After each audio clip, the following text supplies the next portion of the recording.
Good evening, everyone, and thank you all for joining our youth-led candidates forum. I see folks are still joining us. I'll give folks some time to join in. Thank you all for watching live, those of you in Facebook land.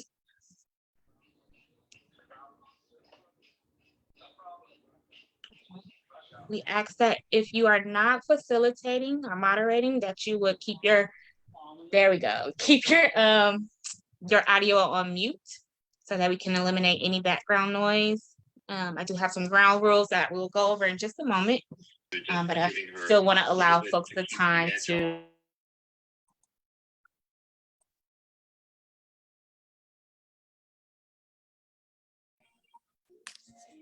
All right. So thank you all again for joining us for our Youth-Led Candidates Forum. Tonight we'll be talking about talking to the West Contra Costa Unified School District Board. We are the Safe Return Project, and our mission is to end mass incarceration and re-enfranchise those that have been disenfranchised by the criminal legal system. Safe Return Project cares about our young people affected by criminalization. We understand how powerful, transformative, and impactful it is when others decide to invest in and care about the young people in our community. To raise Richmond youth voices, Safe Return Project is coming together to lead and engage the Contra Costa community about upcoming elections based on experiences our young people have faced and learn about possible solutions directly from our candidates. We want to thank our co-sponsors, Lift Up Contra Costa, Healthy Contra Costa, Contra Costa Immigrants' Rights Alliance, Richmond Our Power Coalition, and Reimagine Richmond. Again, if you're not speaking, we do ask that you stay muted. Feel free to come off camera if you like. And just to go over some ground rules, the forum is intended to support open and respectful exchanges of ideas. This is not a candidate's debate. Each candidate will have a maximum of 2 minutes to provide an opening statement outlining their election priorities. We will use a timer to make sure everyone has the same allotted time. The moderator will ask one question at a time and allow each candidate to speak. No one will overspeak. Each candidate will have an opportunity to answer each question with a maximum of 2 minutes. Again, we will use a timer to make sure everyone has the same amount of time to respond. Time limits on statements, questions, and answers will be enforced by the moderator during the forum. Remember, this is a youth-led candidates forum. Aggressive, demeaning, discriminatory, or otherwise hurtful language and actions will not be tolerated from candidates or our audience members. The moderator will ask individuals acting in such a way to leave the forum. The moderator may also intervene if any of these ground rules are not followed. Everyone in agreement? I hope so. And I will turn it over to Carlos to get us started. Good evening, everybody. I'd like to first talk about what this is. This is a youth-led forum led by youth here in Richmond who felt really connected to the questions that we've made.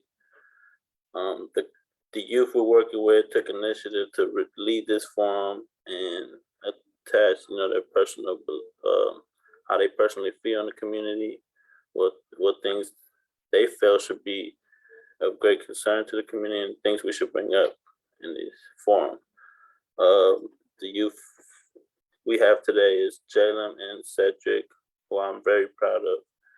And before we get there, I'll be introducing youth. I'll go ahead and introduce some of our youth. Pass it to Cedric first. My name is Cedric. I am 16. I go to Richmond High School. I'll pass it to Jay Lee.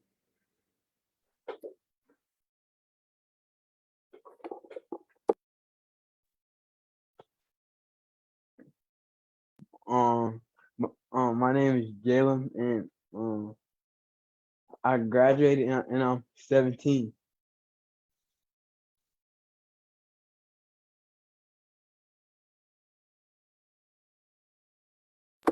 Thank you guys for that.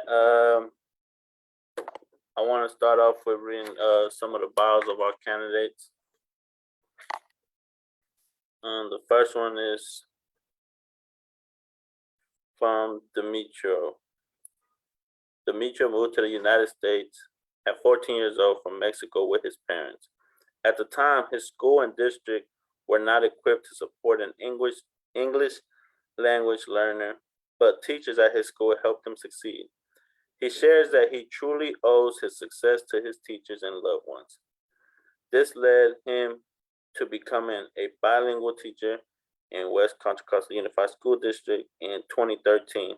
And then he began advocating for his students who were English language learners like he was. Demetrio was elected in 2020 and currently serves on the West Contra Costa Unified School District Board of Education as a board clerk.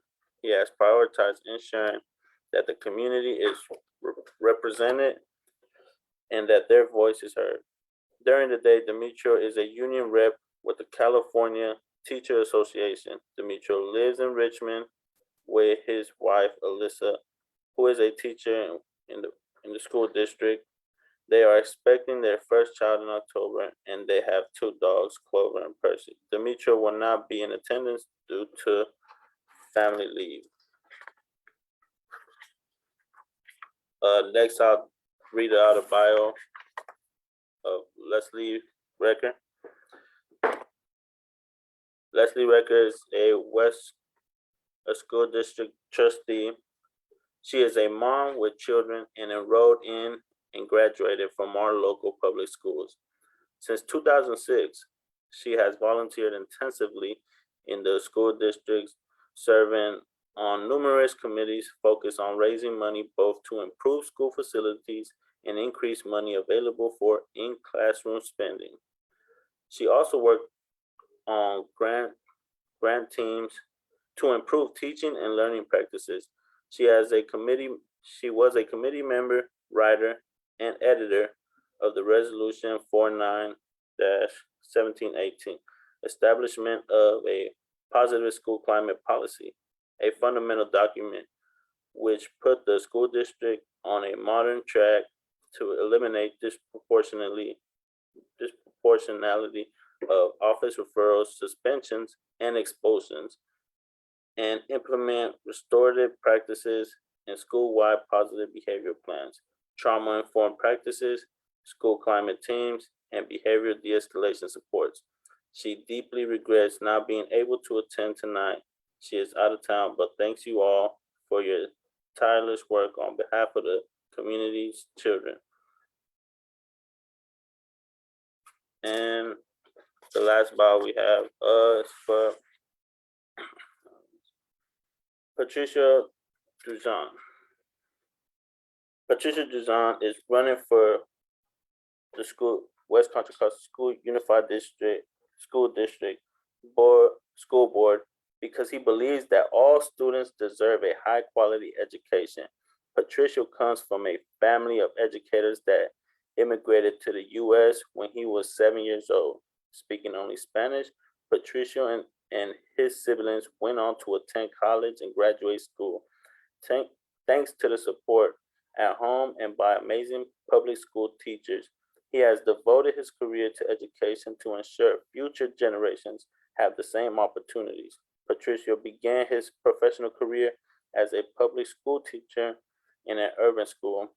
He has worked as an education leader for over 20 years, focusing on supporting teachers and students who face tremendous challenges. Patricio knows that all school district students can achieve positive results with 2 daughters attending our district.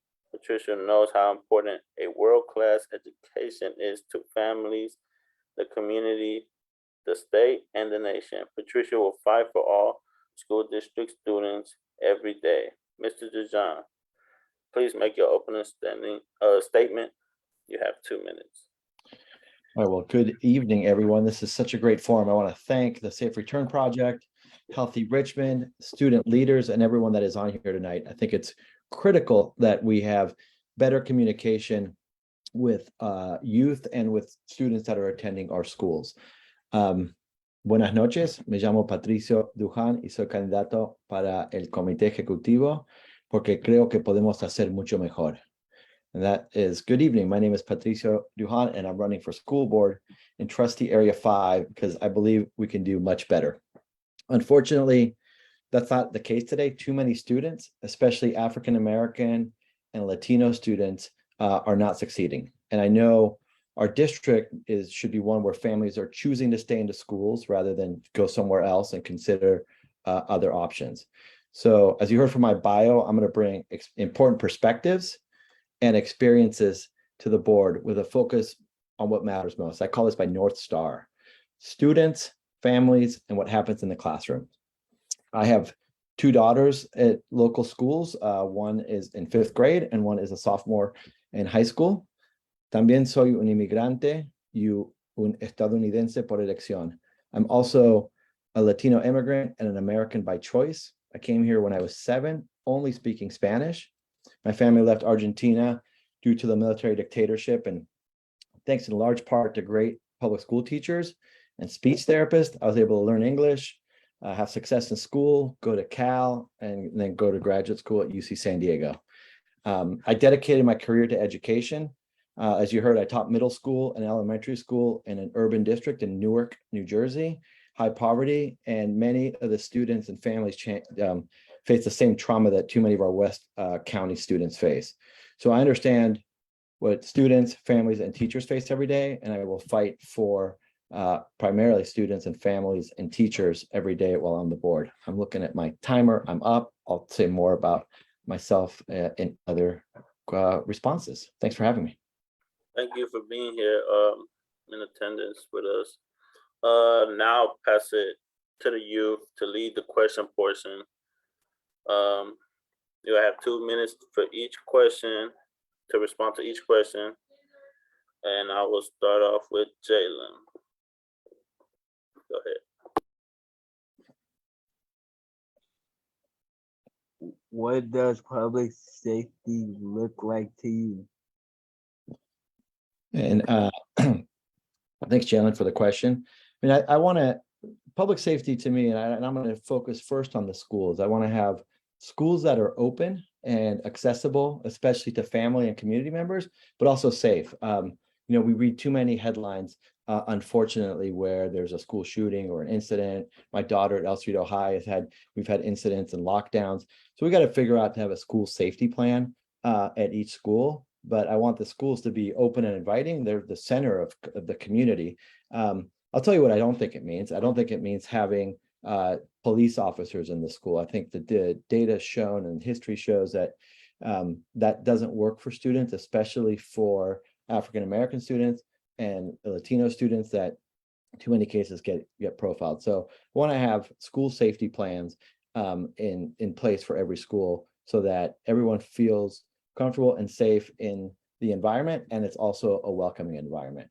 And you know, I want to also point out that I'm supported and endorsed by not just the Democratic Party of California and Contra Costa, but by the school staff, by teachers, nurses, psychologists, and others that work at schools with the United Teachers of Richmond, as well as with what's called the classified staff, janitors, cafeteria workers, others that I say, you know, keep the school running and going through the Teamsters, as well as with the professionals through another local organization, IFPT Local 21.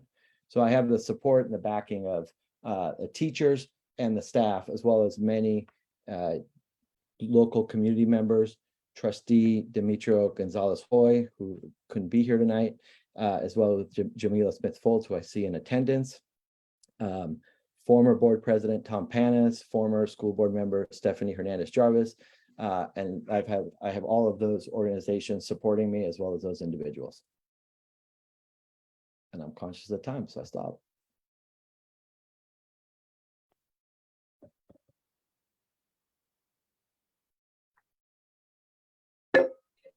What is your plan to bring more resources to our community and schools? Yeah. So I think that starts it starts with it in a couple of ways. One, we have to really look at the budget and priorities. And like I said, my priorities are what happens in the classroom. I want to make sure we have a good budget, a balanced budget. That means we're not spending more money than we have, but also we're making the choices with what I call my North Star, the most important thing, which is what is happening in the classroom, what is happening in schools, and everything else takes second priority or third or fourth priority. There's a lot of expenditure in the budget that's with consultants and outside groups that may or may not be needed. And I would start there. And again, the focus is around what's happening in the classroom, what's happening in the schools. And then the other thing that we've moved to in the district, and I would continue, is a community school model where it's like a holistic approach, where there's also support and wraparound services to provide mental health, healthcare, and other services for students and families through the community school model. So I would prioritize those things in the budget, and I'll also look for the state, federal, and community organizations or philanthropic, organizations to help provide those services and to balance the budget.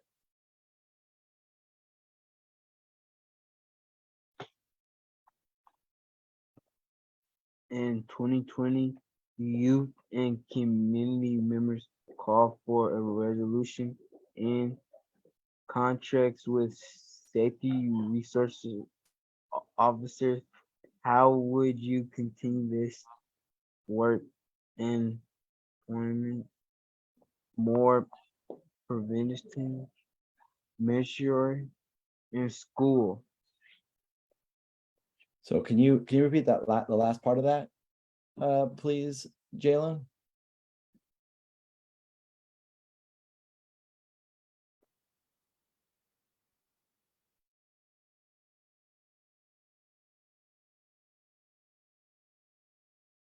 I can't hear you. I don't know if somebody else can. Oh, work employment, more prevention measure in school. Oh, All right, I think I got the question. I'm going to go with it, and then if I need to provide additional context. We also put the question in the chat. Oh, let me open up the chat. I'm trying to We ignore just put it, yeah. so I can pay attention. Hold on. Yeah. Okay. I got it. Thank you. Whoever put it in the chat. So, like I said in the previous one around safety, I support not having safety resource officer, police officers in the schools. I think that creates a situation where there's potential profiling. It doesn't create the right environment at the school. I also start with, and I'll get back to the safety. I also start with, the situation in schools right now, and unfortunately in West Contra Costa, is that too many of our students are not reading on grade level in third grade. And that starts a more challenging, you could almost say a downward spiral, where if you're not reading in third grade on grade level, you're not reading. What changes in fourth grade is you read to learn. You have to use your reading skills in order to learn science, social studies, even math with word problems. So we got to start at the beginning with making sure that we have the support and the instruction that's taking place for all of our learners, our early learners, especially our African American and Latino learners, so that we can begin a trajectory that is productive and people are engaged in school and being successful. Research shows that if you're not successful in third grade reading, like you start, that's much higher propensity of dropouts, much higher propensity of challenges with life. So that's on the front end. To answer the question about school safety officers, I support not having school safety officer or school safety resource officers in school, and having, plans at the school level, especially safety plans to avoid challenging situations with violence and guns on campus.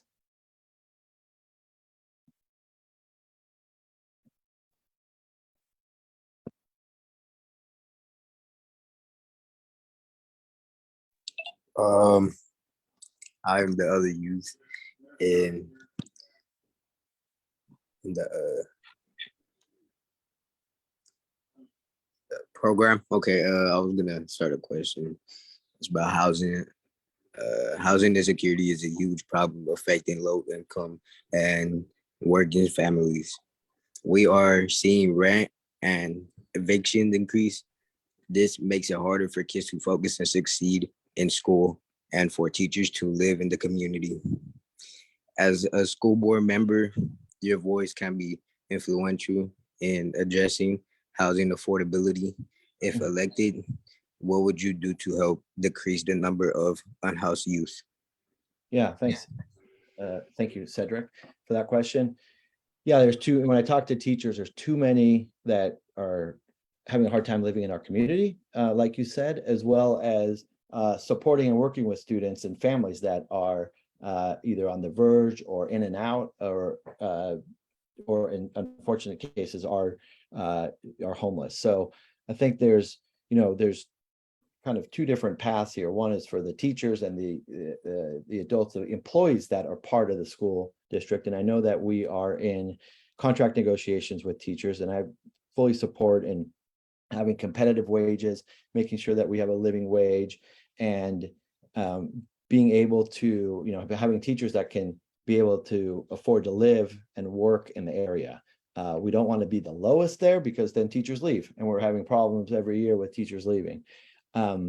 As far as families and students and families that are greatly impacted, I would definitely be a voice for affordable housing. I would work with city councils in the area, the county, and others to promote, support, solve for a more affordable housing.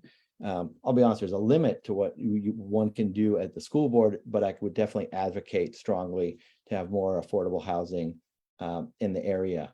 And then I think we also need to work with teachers and staff to understand where, if someone is, homeless as a student and as a family, how they can best support them in school, because having the same expectations as someone who can, has a desk and go, a quiet place to do homework is very different if you don't have that situation. So I think having the understanding and the tools that educators can have to support students that are in those situations is really important, because then they can be better partners and help students be successful.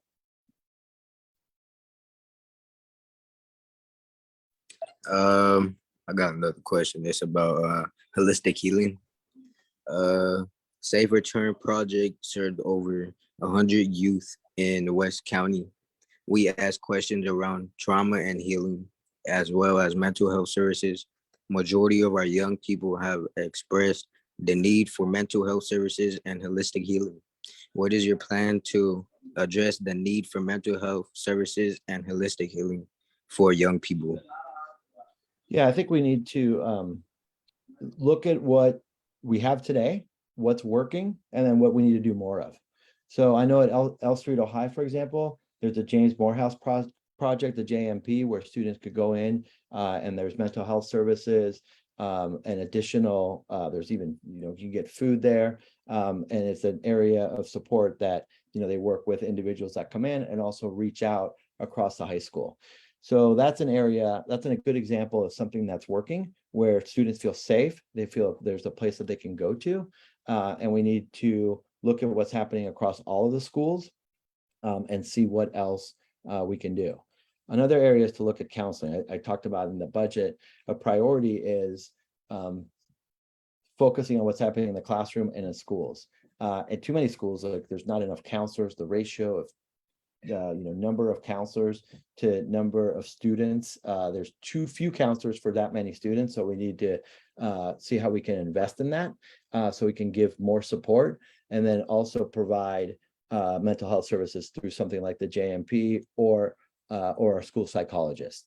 And I think we got to be looking at that and say, like, I love the term, the whole child and the holistic, because you can't just isolate that. You can't just be thinking we're teaching, this subject without the context of everything that's going on in a student and a family's life. So I would be prioritizing those things within the budget so that we can give support to students in a holistic manner.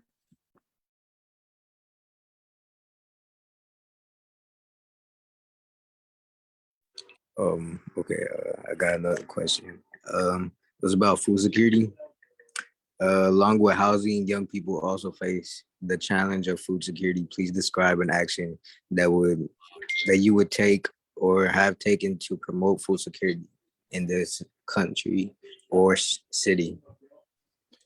Well, with the challenges that we have with the pandemic, one of the things that I know that we have done as a community, as a state, is provided free food, free lunch food, and over the summer provided meal boxes and food boxes to the community, to every single student and every family within the community.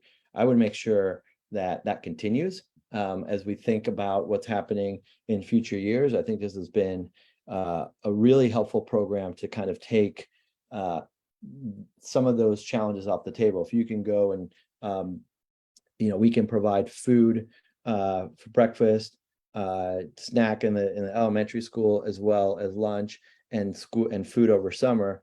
That is really increasing food security. So I would continue those policies and make sure that we have that, so that we don't have students showing up unable to without food and unable to pay for or eat food at the school. So I think that's been a really good thing. I've supported that program. I volunteered a few times to go and distribute food boxes personally. So I would want to make sure that continues. Okay, I have a question about environmental justice. In which ways do you believe environmental factors affect a child's education, and what policies would you advocate to keep kids safe from pollution? So, I think a healthy environment is another critical component. I love these questions. I think they're touching on like some big topics that we face. So for environmental policy, I think we got to keep, from us. I'll take it to the school board perspective. And from a school board perspective, we got to make sure that we're doing our part within the community to provide and support a clean and healthy environment. There's gardens being grown at schools. I would make sure that we're including that. I would partner to make sure that schools are any toxic materials, any toxicity is cleaned up, and that we're providing a safe environment and doing our part within the community and within the school district from West Contra Costa USD. If you think about what we do, what the school district does, we have a lot of facilities and a lot of people working from El Cerrito to Hercules. So we as an organization have to do our part to make sure that we're as green as possible, not adding to the pollution. We're doing our part to the community, and that we're leading by example, and then also educating our students on how to lead by example and how to participate in making sure that we have a safer, a stronger, a cleaner environment.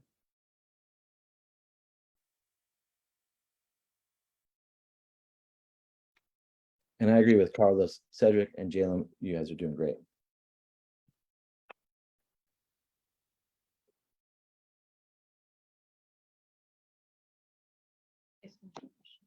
You work at CCC?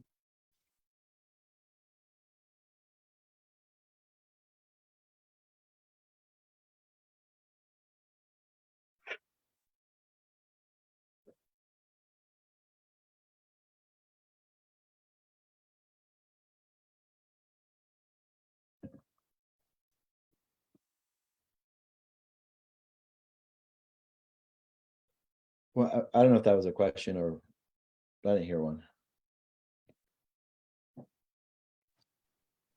We're getting questions together from. Right now we're getting questions together from the chats. We got them on different live streams from the audience. Great. And So I don't see any questions from our Zoom chat. I don't see any from our live stream, so I'll turn it back over to Jay.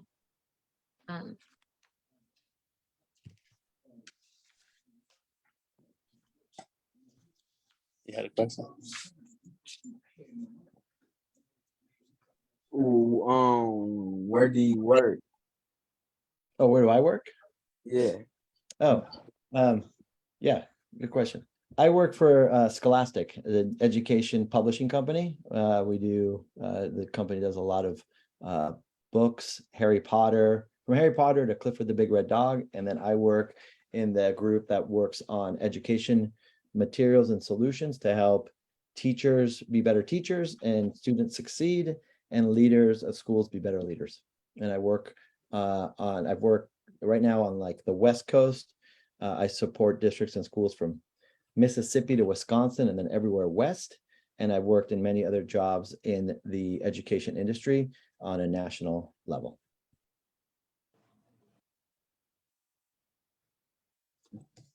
On the close.